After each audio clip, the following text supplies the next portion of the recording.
Beleza, sejam bem-vindos a esse meu novo canal que eu criei. Eu tô separando aqui esse canal por causa que eu quero deixar, tipo, um canal mais pra arte, assim, desenvolvimento de jogos e tal. Passar essas dicas, né, mais artísticas pra vocês e tal. E aquele outro canal que eu tinha feito, eu vou deixar mais pra ensinamentos técnicos, assim, de algum software, alguma coisa mais nessa área, tipo arquitetura, etc, né? E aqui eu vou mostrar mais a criação de personagens, às vezes cenários para jogos, mais voltado a isso, sabe? Espero que vocês se inscrevam aqui também, se você curte essa parte dessa área. E vamos lá, né? O que eu estou apresentando aqui hoje é basicamente a criação de uma personagem que eu estou fazendo. Então, eu já tinha feito ela basicamente no ZBrush aqui, e eu estava criando alguns detalhes agora, né? Eu joguei no 3D Max apenas para fazer um molde da roupa aqui dela. Eu gosto às vezes de fazer essa transição, sabe, de 3D Max e ZBrush, rapidinho assim, só para criar alguma peça, algum molde mais rápido. Por causa que eu não gosto de modelar às vezes no ZBrush, tipo, poly por poly, assim, acho mais demorado. Então eu faço no Max, jogo lá no ZBrush e começo a adicionar detalhes e tal, né? Mas nem tudo, às vezes eu crio alguma coisa no ZBrush mesmo, entendeu? Mas, por exemplo, criar o corpo da personagem que eu crio rapidinho um base mesh, né? No 3D Max, depois eu vou lá e jogo pro ZBrush pra dar detalhes e tal. Nessa parte aqui eu já tava dando bastante detalhe na personagem, fazendo tipo um likeness, né? Não tão assim robusto igual uma personagem real, porque é mais estilizada essa personagem, tipo meio que puxado pro cartoon, mangá, assim, sabe? Cartoon, mangá é dois estilos diferentes, né? Não, mas é mais estilo mangá e ela vai pra um estúdio que eu vou enviar. Então eu tava criando. Depois que eu crio toda essa parte no ZBrush, eu jogo para um software chamado Topogan para fazer a topologia, ou seja, tipo, pega aquele modelo que tá muito carregado de mesh, né? E vou criar uma malha mais leve, mais suave, né, para poder rodar em algum jogo, em alguma aplicação. Porque ainda tem essa questão, né? Hoje em dia ainda nós temos que se preocupar bastante com a quantidade de vértices, de faces que vai ter o modelo para poder rodar lisinho, né? Então aqui eu vou meio que deixando mais suavizada essa malha, vou criando e tal. Aqui eu estou criando a parte do rosto ainda, do corpo, mas eu faço aí para todas as partes que eu gerei lá no ZBrush, certo? E depois, né, mais pra frente, que eu vou fazer o bake disso, que é pegar os detalhes que tinha no ZBrush e jogar em cima dessa malha que é mais low poly, certo? Aqui não tem muito segredo, eu gosto mais de usar o Topogan mesmo para fazer a topologia, por causa que ele é bem mais facinho, sabe, tipo de fazer isso aí. Mas poderia estar utilizando o 3D Max ou outros softwares, sabe? No Maya também tem essa opção, todos os programas 3D tem basicamente. Mas eu gosto do Topogan porque ele é bem rápido assim, para poder fazer isso aí, agiliza bastante o processo, né? É... Aí basicamente tá aqui, pode fazer essa parte do rosto. É meio que chatinho esse processo, sabe? Mas eu gosto de fazer assim. E não é só sair tacando o vértice também, né? Porque senão depois você deixa a malha super carregada. Depois que eu termino toda essa topologia, eu jogo lá pro 3D Max, né? E eu começo a fazer abrir a malha para fazer o VW disso, né? Para poder depois aplicar os mapas. O VW que eu uso no 3D Max é o VW Unwrap Pro. É como se fosse um script, né, que você coloca lá. E ele é bem melhor que o que vem padrão do 3D Max, por causa que ele consegue abrir a malha de uma forma bem interessante, sem ficar distorcido, entende?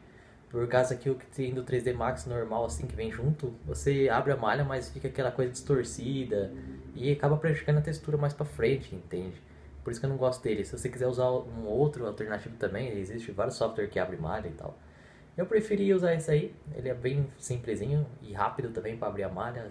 Com alguns cliques você já consegue fazer, entende? E eu faço processo em tudo aí, né? Abro a malha para depois fazer o bake das texturas que eu criei lá do ZBrush, certo? Não tem muito segredo não, é bem facinho mesmo. Tem gente que não gosta, né, desse processo aí de abrir malha, mas pra mim, tipo, é um dos menos irritantes, assim, sabe? Tem outras coisas que eu detesto, mas esse aí é mais tranquilo. Você tem que aprender isso aí, porque não tem jeito, né? Tudo que você vai ter que abrir a malha pra fazer um personagem, entende?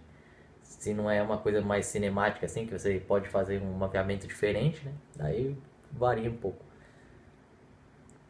Depois disso, então, daí eu pego aqueles modelos high poly que tem no ZBrush, que é super detalhado, né? E junto com os modelos low poly que eu tenho, eu faço esse processo de bake. O que é isso, basicamente? Ele vai imprimir, tipo, todos aqueles efeitos que tem no ZBrush, dos modelos detalhados, em cima do low poly. Então fica parecendo bem real o low poly, entende? fica bem lisinho. Daí eu tô fazendo uns testes aqui de render pra ver se ficou legal. E você pode ver que efeito bacana isso, né? Porque a partir disso vai criar as texturas para ficar mais real o seu modelo. Geralmente esses bakes eles sempre dão alguns erros pequenininhos, né? Então você tem que ir no Photoshop depois e corrigir lá algumas coisas, algumas falhinhas que eles dão. E esse processo é interessante porque você, não é muito bom errar aqui, sabe? Desculpa, se você errar nesse momento, depois você tem que ficar voltando pra fazer bake de novo. Então é bom acertar de vez, assim, você seta bem direitinho o negócio lá, porque por exemplo, aqui errei um monte de coisa, depois eu tive que voltar a fazer esse processo novamente e é muito demorado. É bem chatão, assim, sabe? Ficar voltando depois que você tá já na parte da textura. Então, depois que eu criei todos esses bakes, eu faço um teste lá, né? No 3D pra ver se tá funcionando, tudo certinho. E aqui agora eu deixei pra criar o cabelo por último. Então, no ZBrush eu só crio mais ou menos uma base, assim, só pra ter uma noção do espaço que o cabelo vai ocupar. Só, tipo, essa massa, assim, sabe? E depois eu pego plane por plane e vou tipo, posicionando em cima daquilo que eu já tinha criado. E esse plane ele vai receber a textura, né? E fica bem levinho depois para usar em um jogo, alguma coisa assim, um cenário de aplicação 3D.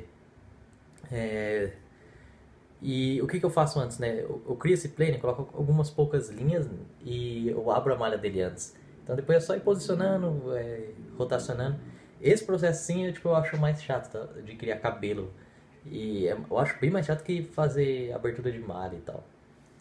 Mais chato que isso aí é só fazer o skin mesmo da malha pra você fazer a animação depois do personagem, que isso aí eu acho muito ruim, velho. Não gosto mesmo, é chato. Ainda bem que tem sempre alguém que faz esse tipo de trabalho, assim, skinning, animação, etc, né? Mas faz parte, cara. Todos esses negócios ruins assim é o que eu digo. Você tem que aprender porque faz parte do processo.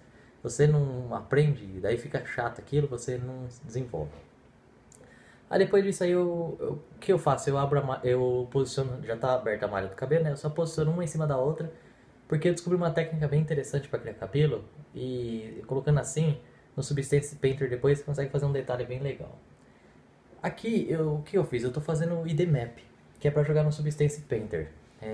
Basicamente, você tipo faz as cores de cada objeto que vai ter no seu modelo para facilitar, sabe? Para você selecionar depois e tipo jogar a textura por cima, para não ficar depois pintando coisinha por coisinha. Você faz isso aí já e depois, eu quero selecionar a cor azul para fazer metal, daí já vai bem mais fácil, entende?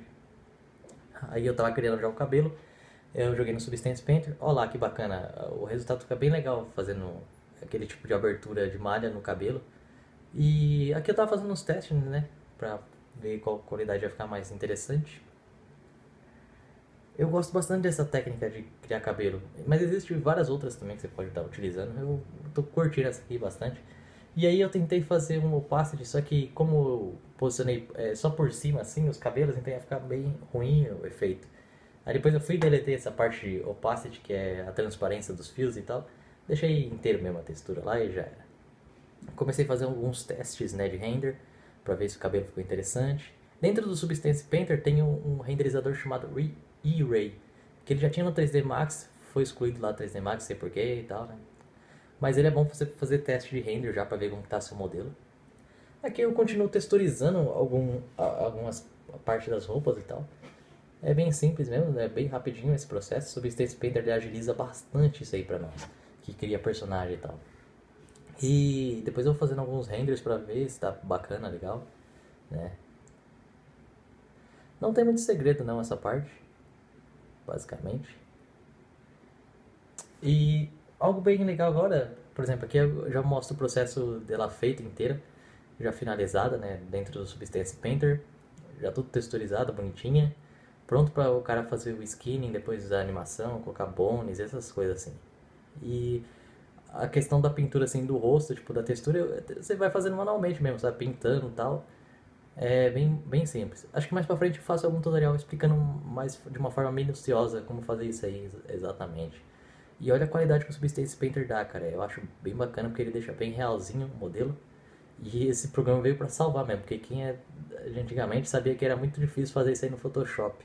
Criar os mapas no Photoshop, pintar no Photoshop, cara, era horrível. Você tinha que ficar testando o modelo. Aqui já mostra na hora e a qualidade é muito bacana, sabe? Ele já gera todos os mapas que você precisa de reflexo, difuso, etc, né? Bump, essas coisas assim.